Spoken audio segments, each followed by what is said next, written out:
What is up, YouTube? So Marvel have dropped a little recap teaser trailer for Daredevil Season 2 and also released its airing date. Airing date? I guess that's an outdated term now, considering every best TV show is on Netflix or Amazon Prime.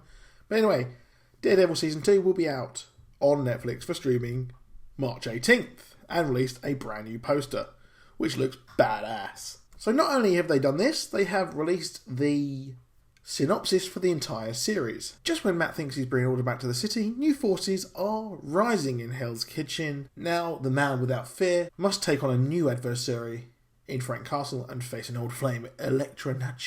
Bigger problems emerge when Frank Castle, a man looking for vengeance, is reborn as the Punisher, a man who takes justice into his own hands in Matt's neighbourhood. Meanwhile, Matt must balance his duty to his community as a lawyer and his dangerous life as the devil of Hell's Kitchen, facing a life-altering choice that forces him to truly understand what it means to be a hero. So, what does this all mean? This season pretty much will be about the Punisher and his origins.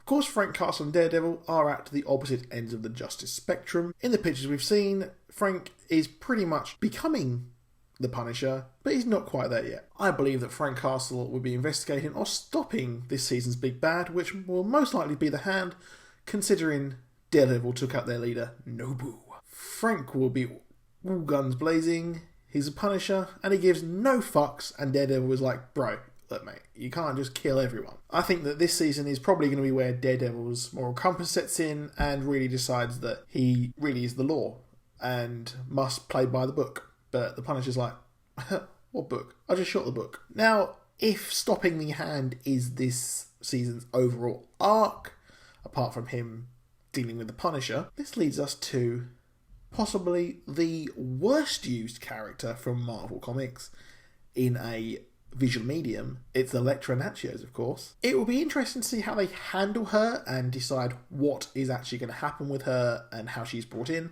But I think they're going to stick to comic book canon that they were ex-lovers in college and things went awry and, well, as we know, they're not together anymore. However, I think she's going to face an internal struggle, and this will be another little arc which will follow the season where she's actually hired to kill him because of her duties to the Hand, etc., by the Kingpin from prison, which will be pretty cool. I hope this does happen because it will be very interesting to keep the Kingpin still involved in the Daredevil show. I, for one, am super excited about this series because the Punisher is my favourite character in all of the Marvel canon because he's so much fun, he just doesn't care, he's super violent, he's super hardcore, and really, I think the crux of it is going to be him and Daredevil facing off about how to deal with this threat that is looming over them again, because Daredevil thought it was all over, but it's not, because we have got another big bad to deal with. I expect it'll probably link in with Jessica Jones, and more so I think Luke Cage, because he had the Night Doctor in Jessica Jones helping Luke Cage. So we're probably going to have Iron Fist maybe pop up at some point. There'll be some references to it, and these threads will link in before we have the Defenders, and that is going to be, I think, maybe better than the Avengers, it could be. But they are different, of course. These are street-level heroes, not intergalactic heroes. Let me know what you think in the comments. Hit the like and subscribe, and I'll be back soon with more.